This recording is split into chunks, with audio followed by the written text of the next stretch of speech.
नमस्कार दोस्तों, मैं अमरीश श्रीवास्तव आपको आज सी मतलब छत्रपति साहू जी महाराज यानी पहले जो कानपुर यूनिवर्सिटी थी उसका जो एलएलबी का सिलेबस है, पहले मैं उसके बारे में बताऊंगा। फिर हर एक पेपर का पूरा पूरा वीडियो, मतलब एक पेपर में, मतलब एक वीडियो में पूरा पेपर आपको क्लियर करा दूंगा। आपको केवल वो वीडियो 10 से 12 बार कान में लगा के मतलब कान में लीड लगा और सुनो, पूरा पेपर क्लियर है। अब क्या है ना कि पेपर को लिखने की एक कला होती है, वो कला मैं आपको सिखाऊंगा।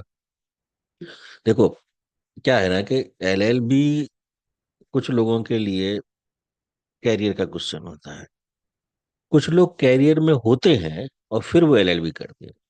तो जो कैरियर में होकर के एलएलबी करते हैं, मेरे ये वीडियो खास तौर से उनके लिए है, क्योंकि उनके पास इतना टाइम होता नहीं है कि वो एक एक किताब को पढ़ें, एक एक टॉपिक को अंडरस्टैंड करें। तो मेरा कॉन्सेप्ट ये है कि मैं उनको पूरा कॉन्सेप्ट जो है एक वीडियो में समझा दूंगा। आपको वीडियो सुनना है, अच्छे से उसको समझ लो और अपनी भाषा में उस चीज को लिख दो, हो गया आपका पेपर क्लियर। क्योंकि ये जो चीजें हैं ये बहुत महत्वपूर्ण है। आप जितना इसको इन डेप्थ में जाएंगे उतना समझ लेंगे। और देखो, कानून में नैतिकता सबसे बड़ी चीज होती है। तो आपको हर चीज में उसको समावेशित करना है और आपका काम हो जाएगा। तो पेपर से पहले ये जरूरी है कि आप ये जान लीजिए कि भैया सिलेबस क्या है। सबसे पहले हम बात करते हैं कॉन्स्टिट्यूशनल लॉ की। तो पेपर में कॉन्स्टिट्यूशन लॉ होता है, तो मैं बिना देरी के पूरा आपको एक बार जो CSJM यानी छत्रपति साहू जी महाराज यूनिवर्सिटी पे जो सिलेबस पड़ा हुआ है, मैं आपको वो बता देता हूँ। उसको थोड़ा सा आपको ओवरव्यू दे दूंगा, आप वहां से क्लियर हो जाएंगे। क्लियर होने के बाद आपको मैं within a week video launch कर दूंगा। आपको बस उसको अच्छे से देखना है, मतलब देख लो, पढ़ लो, समझ लो, जो कुछ करना है वो कर लो, वो बहुत इजी रहेगा आपके लिए। बस हाँ, ये कि आपको लिखने की प्रैक्टिस होनी चाहिए। सबसे बड़ी चीज ये होती है इसमें, भारत जिन लोगों को होती है वो ये होती है कि आपसे क्या पूछा जा रहा है, आप उसको क्या समझ रहे हैं और आप उसका उत्तर क्या दे रहे हैं।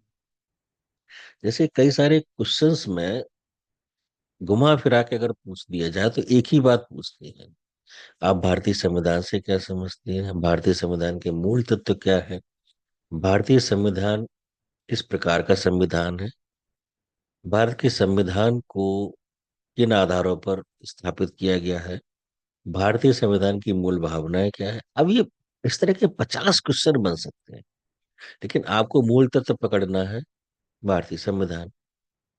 ऐसे ही और अंदर जाएंगे और अंदर जाएंगे तो आपको बहुत सारे क्वेश्चंस जो हैं बनते हुए नजर आएंगे।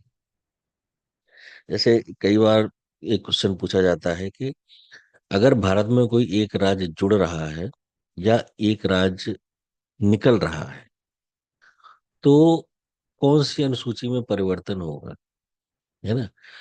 दूसरा क्वेश्चन बन सकता है, किस अनुसूची में परिवर्तन करना अनिवार्य हो जाता है अगर कोई राज्य जुड़ रहा है। ठीक है, वो कौन सी अनुसूची है जिसमें राज्यों की संख्या का वर्णन किया गया है। तो ये क्वेश्चन देखने में तीन हो गए, लेकिन इनका मूल तत्व एक ही है ना। तो इस तरह से आप जब क्वेश्चंस को एनालाइज करेंगे, अपने दिमाग से समझेंगे कि एक्चुअली पूछ क्या रहा है। ये बिल्कुल ऐसे ही है, तुम्हारे बाप का नाम क्या है, तुम किसके बेटे हो, तुम्हारे पिताजी कौन है। मतलब क्वेश्चंस जो है डिपेंड करता है सामने वाले। और कई बार एग्जामिनर क्वेश्चंस को जानबूझ के घुमा के पूछ देता है, क्योंकि वो क्वेश्चन बनाते बनाते बनाते उसका दिमाग जो है वहीं पर स्टक हो जाता है कि आखिर बनाऊं क्या। ठीक है ना। तो ये सारी चीजें से आपको भ्रमित नहीं होना है। तो बिना देरी किए मैं पहले आपको सिलेबस बताता हूँ कि सिलेबस अपना क्या है। चलिए, ये देखिए, कानपुर यूनिवर्सिटी की अपनी खुद की वेबसाइट है। आप यहाँ पर देख सकते हैं। मतलब अब मेरा बचपन से ये मानना है कि हम हमेशा प्रमाणिक चीज पर ही विश्वास करें। तो पहले सेमेस्टर में आपके paper 1 constitution law. Constitution law actually part 1 है। पार्ट 2 आपका सेकंड सेमेस्टर में है। लॉ ऑफ कॉन्ट्रैक्ट, मतलब जो कॉन्ट्रैक्ट होता है दो लोगों के बीच में, उनके बीच में क्या लॉ बनेगा। मतलब ये है कि हर काम जो आप कर रहे हैं, चाहे कॉन्ट्रैक्ट हो चाहे जॉइंट वेंचर, जो भी कुछ है, उसमें कहीं ना कहीं लॉ का अप्रूवल जरूरी है। वो इसलिए कि कल को कुछ प्रॉब्लम होती है तो आपके पास एक अथॉरिटी तो है कि भाई हाँ, इन्होंने अप्रूवल दिया था, तो आप उन्हीं के पास जाएंगे ना।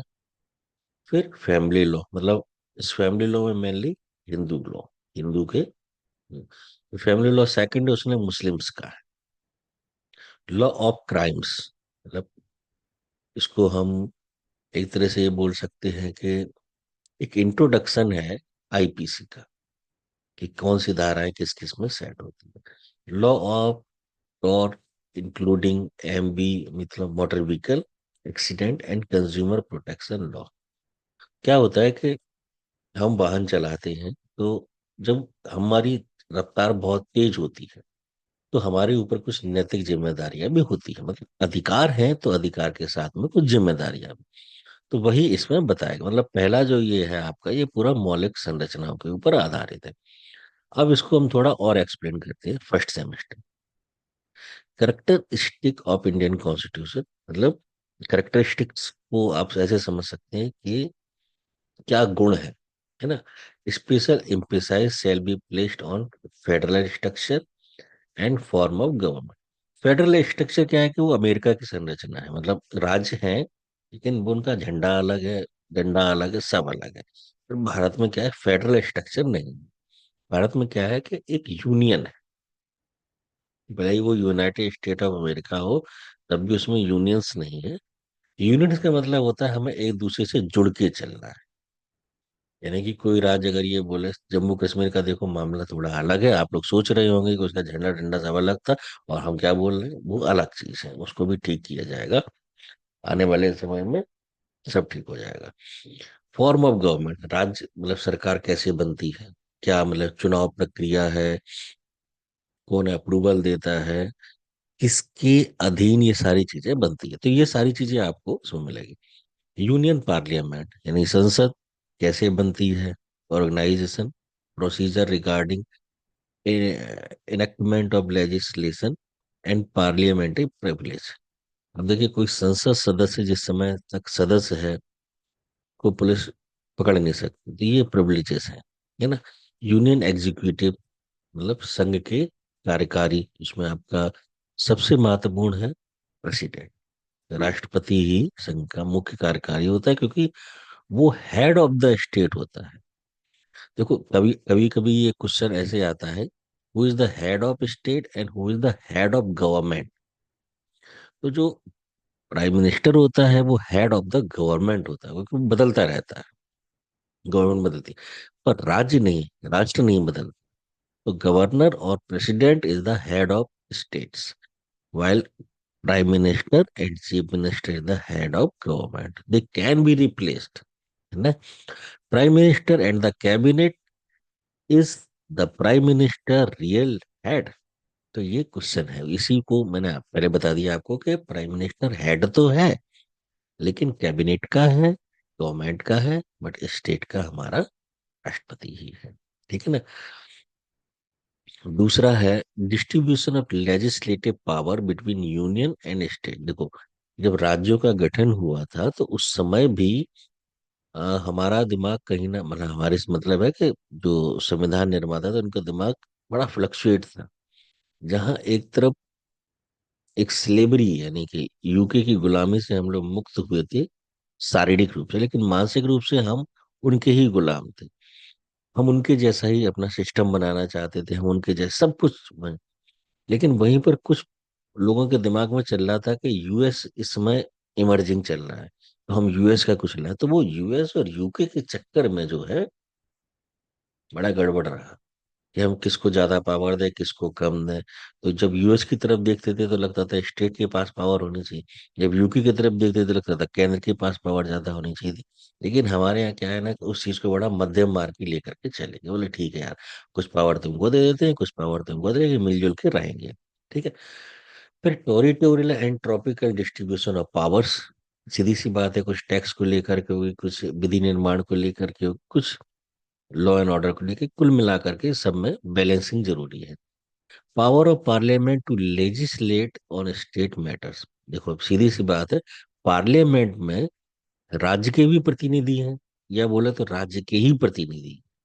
पार्लियामेंट कोई एलियंस नहीं बना रहे हैं, लेकिन राज्य की विधानसभा में केंद्र का कोई प्रतिनिधि नहीं होता है। तो ये माना जाता है कि लेजिस्लेटिव जो है वो सारे राज्यों के लिए एक साथ सोच सकती है, विधानसभा केवल अपने राज्य के लिए सोच सकती है। तो ये चीजें भी बढ़िया है। Doctrine of territorial nexus, doctrine of pith and substance, doctrine of colourable legislation. तो ये सारे जो है कि किस समय पे कौन से अधिकारों को रोकना है, किसको बढ़ाना है, ये सारी चीजें जो है इसमें आएंगी। इसके बाद संविधान की अगर बात चले और अगर हम इमरजेंसी की बात नहीं करें तो थोड़ा अधूरापन सा लगता है। इमरजेंसी तीन तरीके की होती है, वो भी आपको बताएंगे। अभी तक वैसे भारत में कभी आर्थिक आपातकाल नहीं लगा है, और शायद ना लगे, क्योंकि हम भारत के लोग भारत को संपूर्ण प्रबुद्ध संपन्न देखना चाहते हैं। हम नहीं चाहते हैं कि हमारा देश आपातकाल की विभीषिका से जूझे। ठीक है ना। एक होता है आपातकाल, दूसरा होता है प्रेसिडेंशियल रूल, दोनों में कुछ थोड़ा थोड़ा अंतर होता है हालांकि। तो वो भी सारा इसमें बताया जाएगा। अब हम बात करते हैं आगे के सिलेबस के बारे में। तो मुझे लगता है कि हम पहले मतलब देखो, बताने को तो हम एक बार में पूरा बता दें, लेकिन जब हम उस चीज को छोटे छोटे स्लॉट्स में डिवाइड करते हैं तो वो इजी टू अंडरस्टैंड होता है ना। तो अभी जैसे हमने आपको कॉन्स्टिट्यूशन का एक बताया कि ये पहला पेज है, तो अब मैं क्या करता हूँ, इसका पूरा निचोड़ एक वीडियो में बनाता हूँ। और आपको ये वीडियो कैसा लगा ये प्लीज कमेंट में बताइएगा, क्योंकि अगले वीडियो में आपके कमेंट्स में जो आएंगे उनका भी मैं बहुत ध्यान रखूंगा। तो उम्मीद करता हूँ ये वीडियो आपको पसंद आया होगा, और आप सभी लॉ ग्रेजुएट बने, ये मेरी शुभकामना है। Thank you.